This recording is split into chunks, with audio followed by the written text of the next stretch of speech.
با سلام. در ادامه پست قبلی امروز میخوایم به سرگیجه ناشی از بیماری‌های مربوط به مغز بپردازیم. سرگیجه ناشی از بیماری‌های مغزی معمولاً شدتش نسبت به سرگیجه‌های ناشی از گوشت خفیف‌تر هست، در تمام طول روز ادامه داره، معمولاً ارتباطی با تغییر پوزیشن یا موقعیت سر نداره، حالت تهوع و استفراغ ناشی از اون کمتر هست.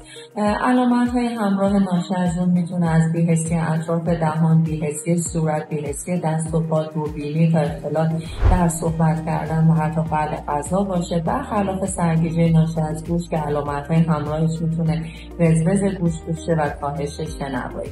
سرگیجه ناشی از مغز ناشی از بیماری‌های مختلفی مثل سکته مغزی، خونریزی مغزی، تومور مغزی و یا پلاک‌های ناشی از بیماری‌های مثل MS که در نواحی خاصی از ساقه مغز و ناحیه مخچه به وجود بیاد.